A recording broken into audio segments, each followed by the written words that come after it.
আজ অনেকদিন পর আপনাদের কাছে একটা নতুন ভিডিও নিয়ে আসলাম। আপনারা বলবেন এটা আবার কোন দৃশ্য, কোথায় রান্না করতেছে। আসলে এটা আমি চিটাগাঙে রান্না করতেছি ধনিয়া পাতা ভর্তা। আমার হাজবেন্ড মোটে খেতে চায় না, তো ধনিয়া পাতার দাম কম দেখে আজকে আমি একটু ধনিয়া পাতার ভর্তা বানাচ্ছি। তো আজকে সেটা আপনাদের সাথে শেয়ার করব, আপনারা দেখতে থাকেন। 5 টাকা দিত না, এখন 10 টাকা বলে বলে বেশি করে দিয়ে দেয়। আর আমাকে বলতেছে এতগুলা পাবো ধনিয়া পাতা, এত 1-2 দিন যাইতে পারবো না, তারপর পচে যাবে, তা তুমি এগুলা ভর্তা বানিয়ে। আমি বললাম এতটা ধনিয়া পাতা ভর্তা বানিয়ে আমি কি করবো, আমি তো আর একা খাবো না, আর এক খাওয়ার মানুষ। তখন বলো ঠিক আছে আমিও খাবো। তো চিন্তা করলাম যাক বেটারে যদি এভাবে একটু খাওয়ানো যায় স্বামীরে, তাহলে তো অনেক ভালো। কারণ সে অনেক কিছুই খেতে চায় না শহর অঞ্চলে থাকার পরেও, কারণ সব শুটকি খায় না, অনেক কিছুই খায় না। অনেকে চিটাগাঙের অনেক খাবার দাবার আছে পাহাড়ি অঞ্চলের হোক আর যাই হোক, তারপরেও সে খায় না। তো আজকে হাজবেন্ডের জন্য একটু ধনিয়া পাতা ভর্তা করতেছি, আপনারা দেখতে থাকেন কিভাবে করতেছি। প্রথমে কাঁচামরিচ, পেঁয়াজ, রসুন সব কিছু একটা একটা করে ভেজে নেব। ধনিয়া পাতাটাও ভেজে নিচ্ছি, কারণ এটা কাঁচা কাঁচা থাকলে আমার কাছে ভালো লাগে না।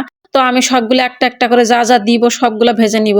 সবগুলো ভাজার পর লাস্টে আমার আছে চিংড়ি শুটকি। আসলে এটা আমি প্রথমে দেই না, কারণ পুরো ঘর গন্ধ গন্ধ হয়ে যায়। এটা লাস্টে আমি দেই, তাহলে এটা আর অতটা গন্ধ বাসায় করার আগে আমি জানলাগুলো খুলে দেই, তখন আর এত গন্ধ লাগে না। তো সবগুলো ভাজা করা শেষ, এখন আমি এগুলো পাটায় বাটবো। তা আল্লাহর হস্তে পাটায় বাটতে বাটতে আমার এমনও একটা দিন আসছে যে আমি এখানে কাজ করতে যাব, ঠিক সেই মুহূর্তে আমার কারেন্ট চলে গেছে। তো কারেন্ট চলে যাওয়ার কারণে চারিদিকে শুধু অন্ধকার। আবার এদিকে মনে করবেন একটা সবুজ আর একটা এদিকে বাটা খান। আসলে আমি প্রথমে ভিডিও করতে ভুলে গেছিলাম, তখন আমি ধনিয়া পাতাগুলো নিয়েই বাটি ফেলছি। এরপরে আর যে মশলাগুলো ছিল সেগুলো বাটতেছি। তো আসলে প্রথমে আমি মিক্স করলেও করা যায়, তো আমি প্রথমে মিক্স করি না, আনতে এক এক করে বেটে নিই, তারপরে আলাদা আলাদা করে একসাথে মিক্স করব।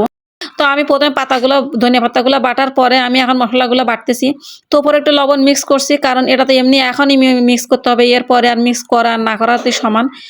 বাটার পরে তো খেয়েই ফেলতে হবে। তো এখানে আমাকে বাটাবাটি করা শেষ। এখন আমি 2টা মিক্স একসাথে মিক্স করে এখন এটা তুলে নিব। তো তুলে নেওয়ার পরে দেখছেন এখানে কি অন্ধকার। আসলে এখন জানলাটা খুলে দিছি যে একটু একটু আলো আসতেছে, তো সেই আলোয় আমি ভিডিও করতেছি। আসলে আমার পাকঘরে কারেন্ট চলে গেলে একটু অন্ধকার লাগে, তো কিছু করে না, আপনারা একটু দেখবেন। তো আমি ভর্তাটা তুলে নেওয়ার পরে ওখানে একটু ভাত দিছি, ভাত দেওয়ার পরে ভাতটা একটু বেটে নিচ্ছি, কারণ এই ভর্তাটা এত মজা হয় যে আসলে রাখা যায় না, মনে হয় যেন সেটু পাটা একটু থেকে যাবে, এটা মেনে নেওয়া যায় না। তো পাটার ভিতরে একটু ভাত বেটে নিলাম, ওখানে একটু আবার দেখলাম যে একটু শুকনো হয়ে গেছে, তো ওখানটা আমি একটু নিয়ে বাকিটা খেয়ে ফেলতেছি।